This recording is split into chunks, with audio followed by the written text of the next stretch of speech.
early in the season, so experimentation is on the table. Experimentage. English caster, by the way. Oh, broken walls. For the first time. First time broken walls. Let's go. Isn't it crazy that we really push forward Johnson as the ambassador of the broken walls and he's never getting picked once Yeah, ever? because it's a classic hero. Oh, Well, have we seen all the different maps today? Yes. I think so. Yeah. That's a good spread, man. Ooh, look at the bans here. It looks like the Uranus is getting a respect that he deserves from Why Not. Interesting. After winning game number 1, they're still gonna ban out the Uranus here. Okay. So there's gonna be a lot of hero on the table here if they, especially if they don't ban the Marcel, the Leomord, Jushin is still on the table too. There's gonna be, oh, never mind. Wow, as first pick, they banned Jusin. What are they trying to first pick here? Marcel. Oh, Marcelino? Marcel for Edok. That has to be it, right? That's the only swap that makes sense. Yeah, that should be it, yeah. If Navi bans the Marcel, though, they can get the Sora. Well, they can get the Valentina and then pressure for the Sora. I don't know how well they can pull that off, though. I think it's well enough. Cars on the Lapu Lapu is doing really great, but on a Sora, I think his potential is gonna be elevated because of the sadness. Oh! It's open. I really don't think Toy is the type of guy to play Freya. Freya. You never know. You never know. He's a very standard goal laner. But you want to be safe, right? As Why Not? You never know what they're bringing to the table. All right, first pick RRQ. Pick up the Marcel. Get on with it. Yes, sir. By the way, shout out to Mobile Legends overall because usually when we see tanks, it's like big dudes, rocks, trees. Now we got a hot dude. Now we got a what? Hot dude. A hot dude? Yeah. Interesting. All right, sure. Who takes photos? Yeah. Is he a paparazzi? Huh? Is he a paparazzi? I think he is a paparazzi. Oh, by the way, my GOAT, 15 to 16 place in M7 with Yanfeng Yao Guai. First place in China Masters, second place in MSI 2025, and third place in MPL Skin 14 XBTR, by the way. Okay, once again, MPL, I'm not trying to downplay Super Ken at all, but you can leave out the first one. Yes, he got to M7, but we don't need that 15 to 16, you know? Yeah. Yeah. You know, stats, right? You wanna deceive people with the stats. Whoa. But Lilia and Yisun Shin. Now you're seeing why the Uranus was banned out, man. If they really wanted to go with this Yisun Shin pick, the Uranus was gonna be a big issue. By the way, so far, Yisun Shin and Lilia, I think, both 0% win rate combined. Wow. I wonder what's gonna be the plan here. Because Yisun Shin so far has been one of the more conditional. This has to be Leomord, no? Yeah, surely. Leomord and a mid laner. If he's banned, Zetian again? I mean, Zetian and Marcel was nutty. That was a Bigatron move, Yeah. right? Marcel Setien. The what? That was a Bigatron move earlier. Bigatron didn't play Marcel. Did they not? That was NAVI earlier. They go quad. And Valen. Oh, that was Alter Ego, my bad. Yeah. The other side. I really don't understand why RRQ just don't go for Leomord. They really hate Leomord. And it's a really good tool to pretty much chase down all these backliners, right? You can never go wrong with Leomord. And even Navi right now, Leomord is not that bad either. I think it's better for RQ, obviously, but Navi, they want to fill out the jungle role. Leomord would be the option, but Phoveus is there. So more fighting potential I don't like get Lord it. Pit or I just Shadow Pit. really don't get it. What is this Valentina for? It's just for no Sora, right? Yeah, basically. But like now you have a Valentina with 0 good ults. Well, maybe the idea is to reduce the amount of big ults that can counter the golden hour. There are no big ults that counter the golden hour. Well, golden hour counters big ults. Or maybe they want to deny some picks from Navi itself that has a lot of big ultimates.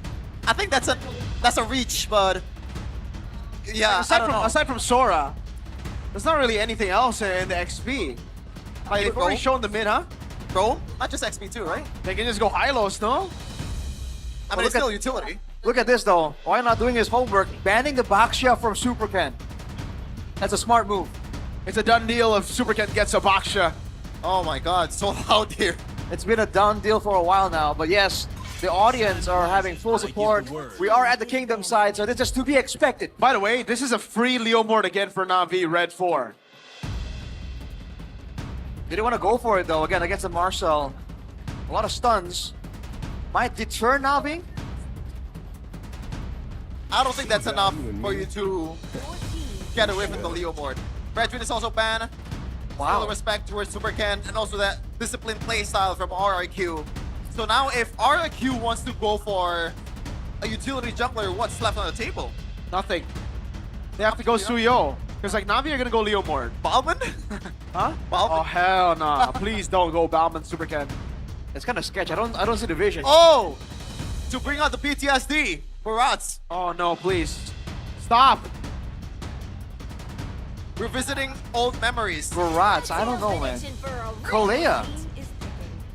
Makes sense. Interesting. See, isn't that one of the big ults you would want to take? At the same time, Kalea is Kalea. No, but you have a Marcel. If the Kalea goes up, just take a picture of them. That's true. That's true. And if you're looking for an answer, I don't got any. Yeah. Oh, they don't go Leomord. They go Harley. Oh, by the way, if RRQ goes Suyo, they are cooked. They have to go Leomord. If they go Leomord, it's also tough, man. The Harley does a surprising amount of damage for like bruisers like that. What other hero do you have though? There's nothing else. Yeah. If it's not a Leo board, I will... You know what? I'm not promising anything because we've seen a lot of crazy picks so far. Are they gonna go for the Esme? Like it's a discount Uranus, you know?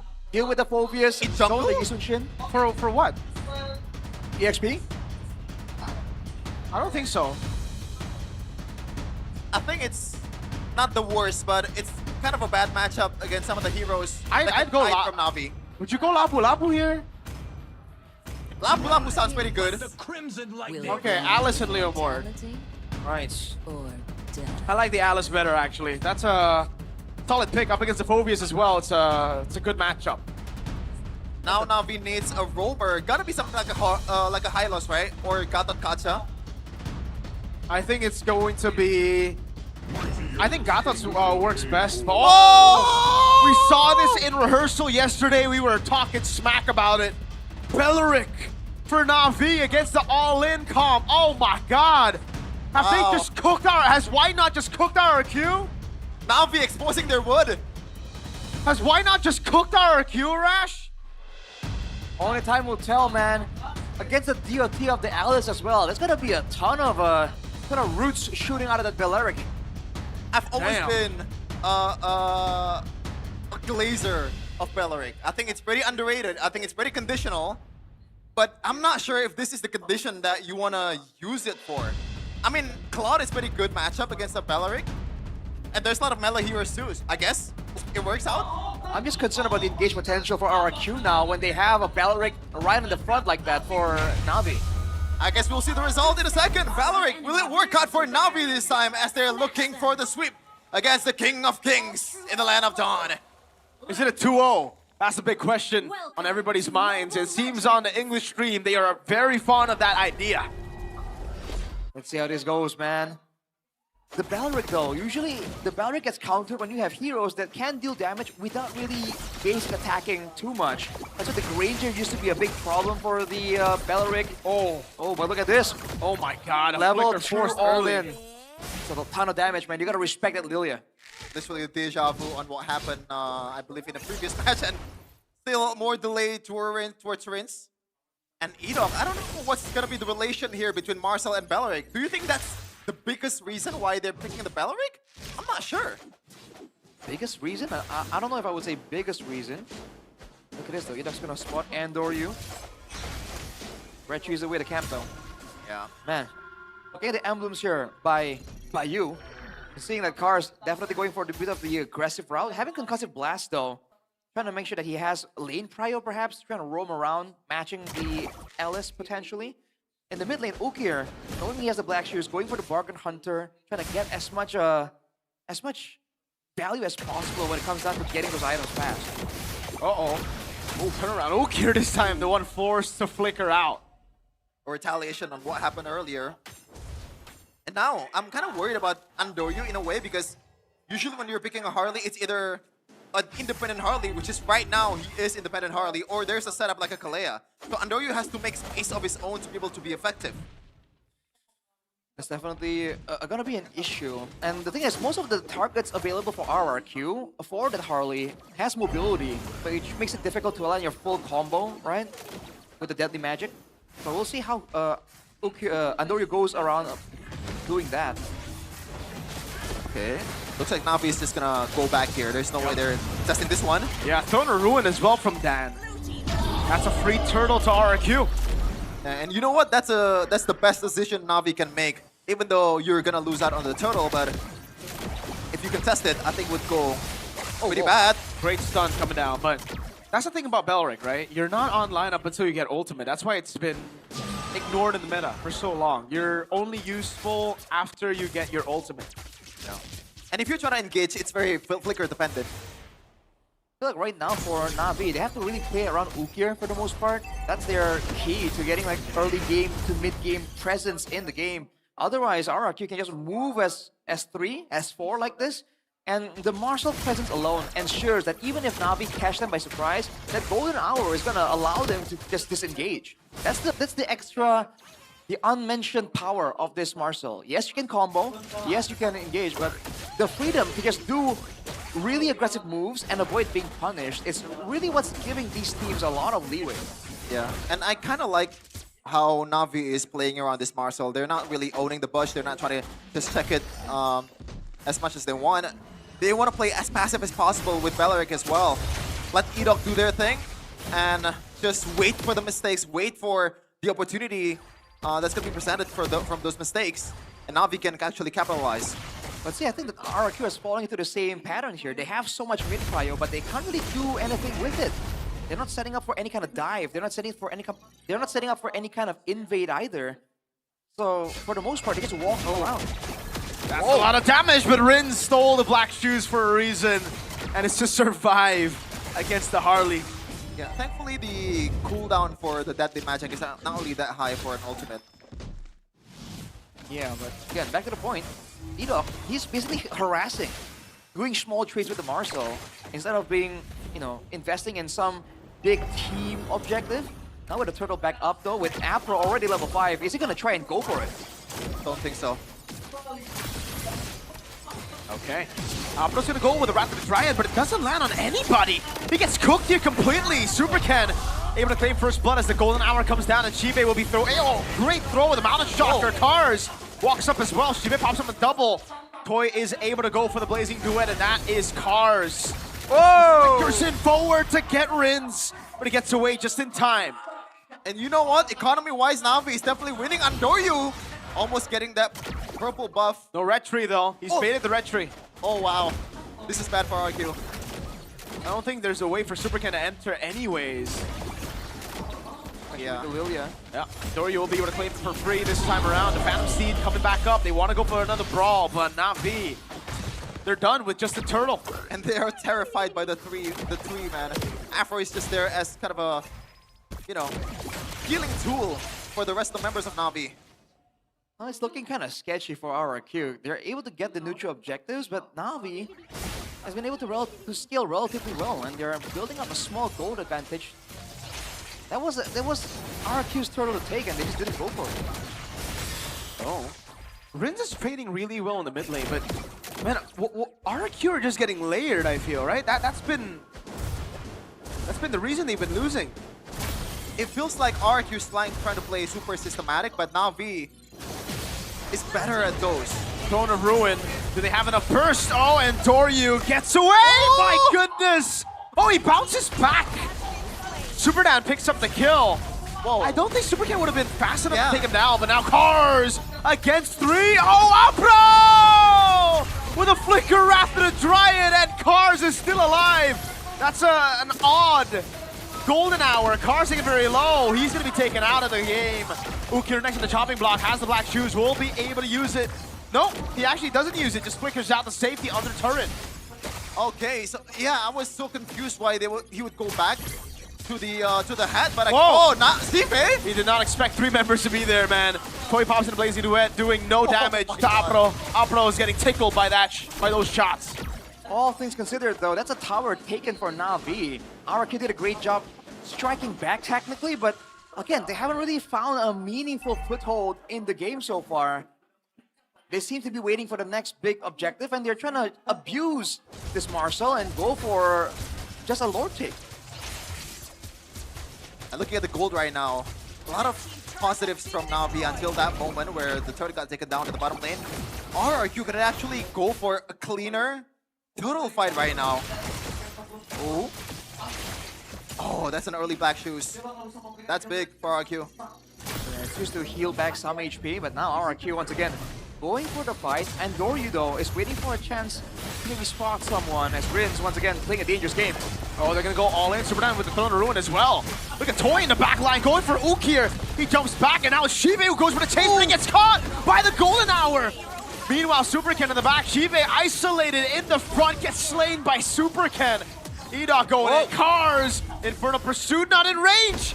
Dark Wave doesn't land. Oh man, Cars looking for the jumps. Will be able to go for the jumps, but he gets slain. Rins picks up the kill. Beautiful golden hour by Edok there, saving Super Toy's life. Oh, 10? Done? I don't know about that 10. I mean, economy-wise, it's not the worst for Navi currently, Arashi. No, not at all, but you're seeing what RRQ are aiming for. They want a fight like that, where they can actually get the most benefit. But look at this, and Doryu running into 2. Uh-oh. Do they want to chase? I don't think they can. Not enough catch. Back Yeah. again, RRQ. Now it's back to the waiting game, and fortunately, they do get a turret on the top side. You have to wonder what Navi are aiming for, knowing now that this is the pattern RRQ are going to go for. They're just going to play passive, have some light trading until it's time to go for a big objective, and it's all about that Marcel. I wonder, Navi, what's the main plan here with this composition? But we have a fact here by Gope. We know this. This marks Harley debut in MPL Indonesia Season 17 after last being used 35 days ago by Firstick during MPL ID Season 9 playoffs when EVOS lost to RRQ. That moment? Oh, he's starting to deal real damage here, Andoryu. He's been dealing real damage for a while. Yeah, the Harley actually does a surprising amount of damage to tanks as well, which is why against fighters, it is an option, you know, if you need like quote-unquote burst damage or shred. And now with that, with the push away towards Dan, Edok trying to find something, but again, the Marcel alone, they can't really do anything unless Navi bite on the bait, you know? That's true. Oh, look at the damage. That's an Alice, by the way. I guess the only item that she got for the magic defense is that boots and also an Oracle, but don't think it's enough just yet to weather the storm from this Harley. Yep. And it's immediately a brute force for Super Dan. He wants to have the chase possibility, the particle reduction as well. But look at the macro play from Navi. They're fine. Okay, you want to play for that big team fight. We're going to try and make moves before and try and get value. But that will only last for another 7 seconds. And look at RRQ already setting up for the top side wave. Would that be enough though? Will there be a window long enough for them to even threaten for the Lord? Oh, Ook here, forced to use the black shoes early. Rins doing the same. Deadly magic, but that's it on Edok. Navi can go in and back out quite easily with the Harley here, so RQ gotta be a bit more careful here. Knowing that they're susceptible to Navi's engage. Meanwhile, RQ, as you said, Arashi, I think it's just a waiting game for them. Navi gotta engage first, and RQ is gonna respond, weirdly enough. With the golden hour, they have the advantage. Edok. Oh man, Whoa. I think that's hit Oh, way no. too aggressive. Super Down with the flicker in forward, and Doryu gets away. Super Toy gets taken out. And that's a horrible, horrible move by RRQ. Now Super King gets taunted. Cars dunks on him.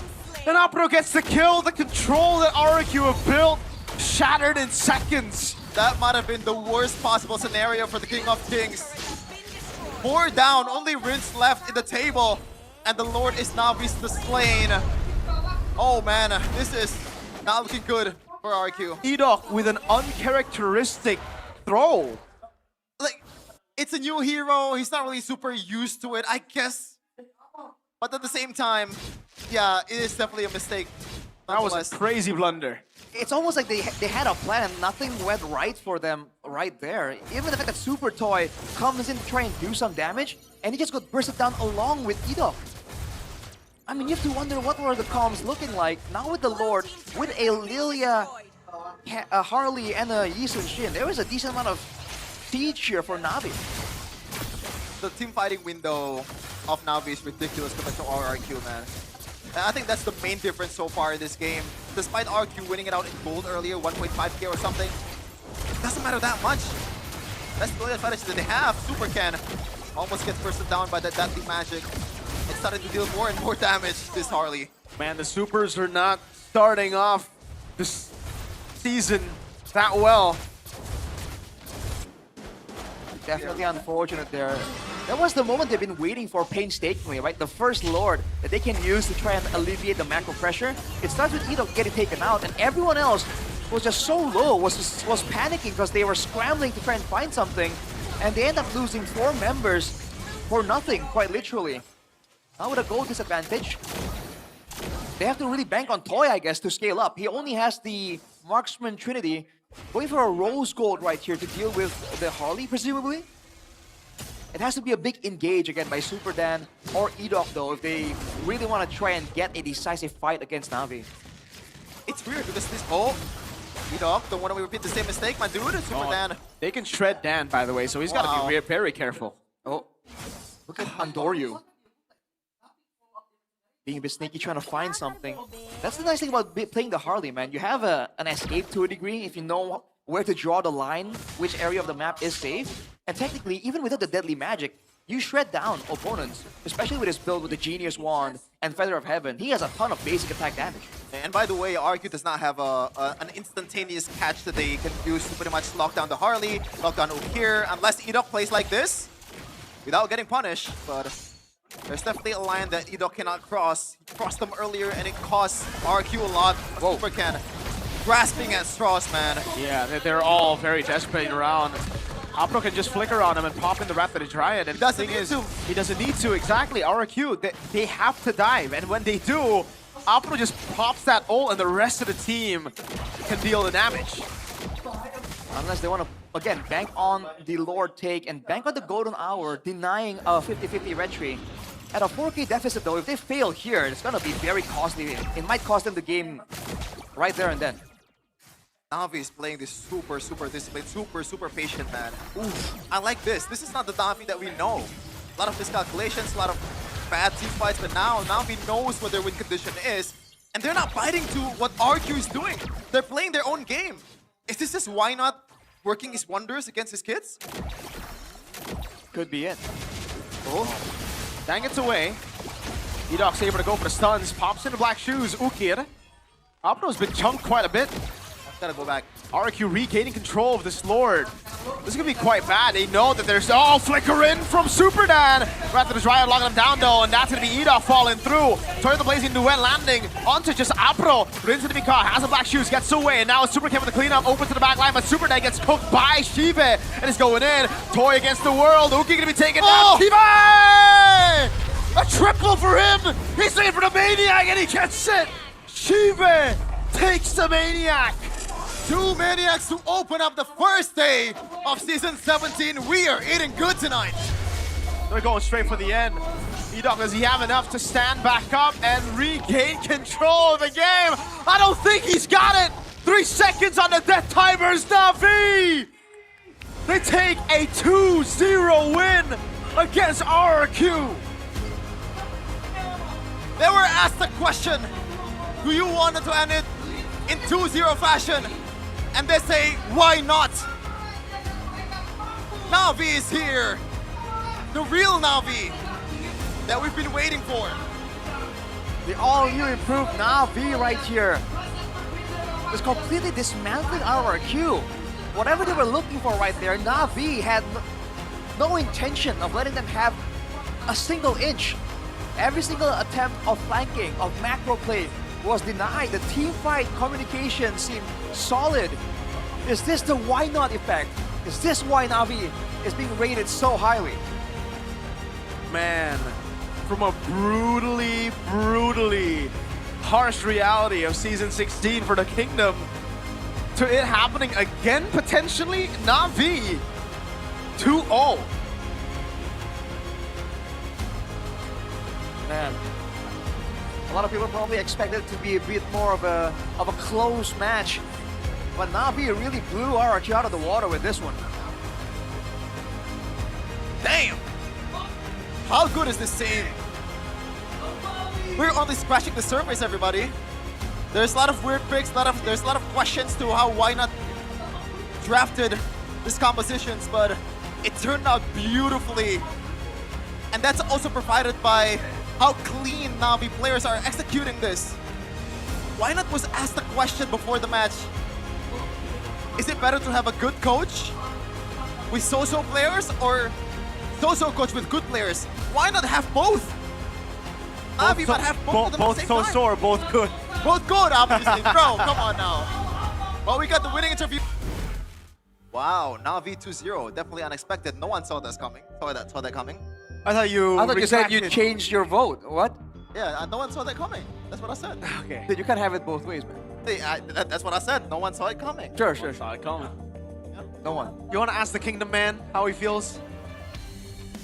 I don't know. I'm a bit sensitive about Kingdom stuff, so Why? Sensitive? Why? you know it's a bit a dangerous line. They just gave you vitamins, bro. Like, relax. These I are love nice the people. Kingdoms. I love the Kingdoms. Yeah, they're but nice people. If I ask you stuff like that, they're gonna think like, oh, does this guy hate the Kingdoms? Does this guy hate RQ? Depends, no? No, I don't hate RQ. Yeah, you just hate lemon. I have a challenge for you guys. Can you not bring up Lemon in any RQ match from now on? That's a I challenge. haven't. I bring it always up. bring him up when you're on desk, bro, because you are famous for that. He even replied from the story. He responded. We've been through this for like I don't know how many times, dude. Like It's gets that big of a old. moment, bro. It's that big of a that moment, big of a bro. It moment. gets old. I've never seen Lemon post a story It's one of the moments of all time. in response to something. By the way, that podcast pod has 500 views. Wow. Like 500 whole views. That's all it takes. That's all it takes. That's all it takes. I don't get it. One clipper is all it takes. And One clip is. Shout all out it Z-Killed. Shout out Z-Killed. He put me on the spot. But yeah. He does that though. Yeah. He's kind of known for doing that now. for clipping? For clipping controversial moments. That's just You've clipping. been a victim before? Huh? You've been a victim? Is that killed? Oh yeah. Y'all know what I'm talking about. Let's go back to Navi versus RRQ. Yeah. It's getting dangerous here. Just like RRQ's chances against Navi. RQ's chances. What do you mean? It's getting dangerous. I mean, it's the first day of the season. Yeah, it's the first day. Like, what chances? What is Hey, man on about? It doesn't look good, okay? It doesn't look good for RRQ. That's true. Yes, That's there true. were some disciplined moments, but Navi. What a game. They were What a clean draft. with it. They were clean. It's not just the coach, right? The execution was crisp as well. Yeah. And Right. Hidon was very gun shy about using his ultimate, like especially in the later parts of the game. Like here, he just never used his ultimate. Yeah, it seems like there's a lot of improv going on. It doesn't seem like this composition was practiced properly, and this was that crucial moment here. What a highlight, dude. This is the first day, and we have, what, 3 maniacs? 2 maniacs? Maniacs, I think. Wait, am I gonna maniac? I'm not sure. No, But the MVP RP. of the game was set by official gaming phone in Phoenix. 616 on the Yisun Chun. A hero that boasts European percent win rate before this. Yeah, actually. It hasn't worked out, but this is the first time that it did. Here's the highlights, though, by the official gaming phone in Phoenix, where early on, you're seeing again, there was an idea here, but it didn't really come to fruition. oh man, that was very cool. So golden hour, Yisun-Chin shoots the arrow and then gets ready to throw Bounty Shocker, and then the arrow just comes in with the base attack as well. I like that. Yeah, with projectiles, you can have quite a few interesting combos there. I know one that people talk about is the one with the Moskov as well. You can just SOD into the golden hour, get a guaranteed hit. It's stuff like that that allows the Marcel to be flexible, but yet, in this Here, game, where's the ult? exactly, well, he got in there and got stunned. Got stunned by the shoulder bash. No, but then he could have still ulted. He died to the deadly magic. Might have panicked at that point. That's the problem. It doesn't seem like they're comfortable with this composition, and some of them doesn't Here really too. seem all that comfortable on the heroes even. Yeah. By the way, the Beleric pick is just working out so well for Navi. We didn't really get to see the full potential of the Beleric.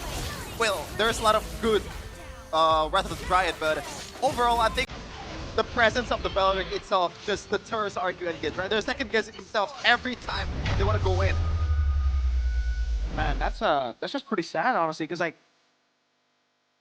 oh, Arashi, if RRQ don't make it to the playoffs, say, Chill out. if they don't make it to the playoffs 2 seasons in a row, you think they're gonna get rid of Kescue? Well, they're gonna make a drastic change for sure. Because one time is bad enough, dude. That was a heavy blow for all of us. Fool me once. I dare say. Fool me once type stuff. Yeah. Let's hope that they do better. Like they do like to experiment, to be fair, right? But I think this certainly is one of the weaker starts for RRQ. But we'll see how they progress from here, right? It's not how you start; it's how you end it.